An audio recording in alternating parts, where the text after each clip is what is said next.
Mm-hmm. Are you ready? Yeah. Okay.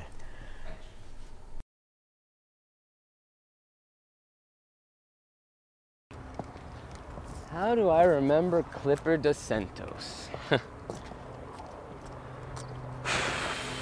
heavy, sec guy with really powerful pecs, you know, like the guy you could see his nipples right through his shirt. He had really long, flowing blonde hair, as I recall. He was a powerful man, you know, and he was a good man that way because he had a lot of power, and I think that was his Polish upbringing.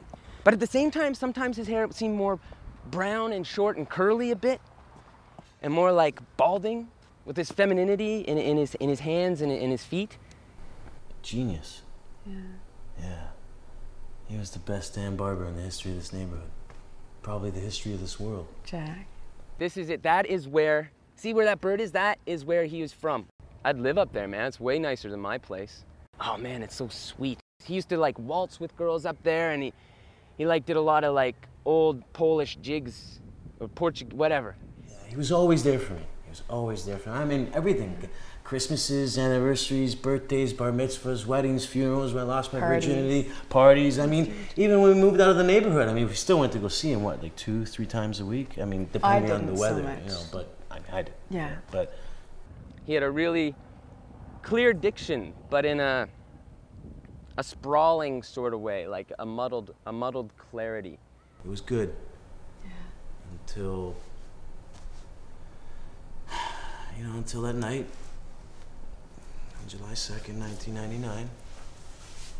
No, you convinced me to get my hair cut. I did. I didn't want to. My hair was about halfway down my back. It was beautiful. I was letting it grow. And Jack finally convinced me to go in, change it up. My fault. Get a haircut. He cried a lot when he was beating people up. I got this tour thing I'm doing. I'm gonna be on TV maybe. We're doing this thing, but you know, Juanita, you have the greatest. Juanita has the greatest stories about Clip. Juanita has the greatest stories about Clip. Just let her talk. El rey de los peluqueros, ¿verdad? Oh, yeah. Mira, te cuento una historia. Hace como 10 años llegó mi hermano un día a la casa y tenía noticia que tenía una audición de prueba al Ballet Nacional de Canadá. That was funny. Yeah. Es bailarín, mira. Clipper put on some coffee for us, and then I went to the little chair where you get your hair washed, and sat down and started washing my hair. It's very warm water. And he was giving me a massage.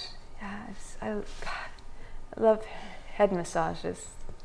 And I went into the chair to get my cut. And he started cutting my hair. And it seems the more he cut off,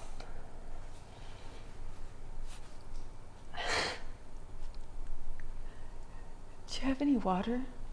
Y estaba tan nervioso que paró de comer, paró de tomar, de dormir, de hacer todo, ni ensayo. Ni ensayo. Y entonces lo que hice es que lo llevé a Eduardo. Fue un milagro, un corte que le dio una confianza, pero tan delicado, tan preciso y tan cariñoso, como si fuera, no sé, como si fuera su propio hijo. Y el Fred, que tenía solamente 10 años, quedó entusiasmado, tan contento que empezó a llorar. Y me acuerdo porque Eduardo, él lloró con él. That's true. Así era. Clipper. Clip. And that's when I went to go look for her, because I was past dawn by that point and I was worried, and I was fine. I just wanted to check up on you. I know. And I get there and there was hair everywhere. I don't know what to say. They were groping and cutting and shaving and groping. It was disgusting. He'd cut my hair off. This is it. This is the last place that Clipper was ever seen alive, this laundromat. And it said that he just got spooked. He washed his clothes, he threw them in the dryer, and he just left. He left, and it said that the lady that ran the place at the time, it said that she took all his clothes out and she sold them off for memorabilia. But the weird thing is, when she closed the dryer,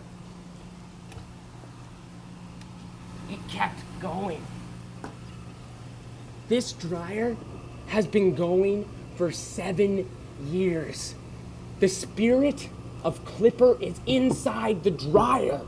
He's living in the dryer in spirit. Hey, buddy, it's just a broken fuse. It's just so hard, you know? I know, sweetheart. You have to believe me. I do. I'm just so lost. I mean, look at me. I mean, look at my hair. I mean, what am I supposed to do? I mean, I can't cut it. I don't know what products to use, and I'm lost. I've lost everything. I feel like I'm dead inside. Excuse me. Hello? Hi. You know, this bike's a lot like Clipper, actually, and I think that's one of the reasons I was so big into, you know, bikes, and this isn't actually my bike. I mean, what would you do if you caught your wife shaving another man's head? But I mean, if I had a bike, it'd be a lot like this one. I'd do a lot of shining with it. You know what I mean? Because that's what it's about, you know? You shine things up, you make things happen. And that's what this bike is for me, and that's what Clipper is for me, and that's what he'll always be for me. If you could, what would you say to Clipper right now? I would say, Clip, I love you, Clipper.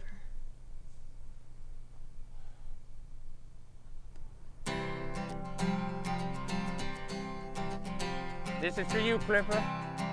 Wherever you ended up, this is for you. I knew a man named Clipper. He would cut a mean head of hair. Oh, Clipper, why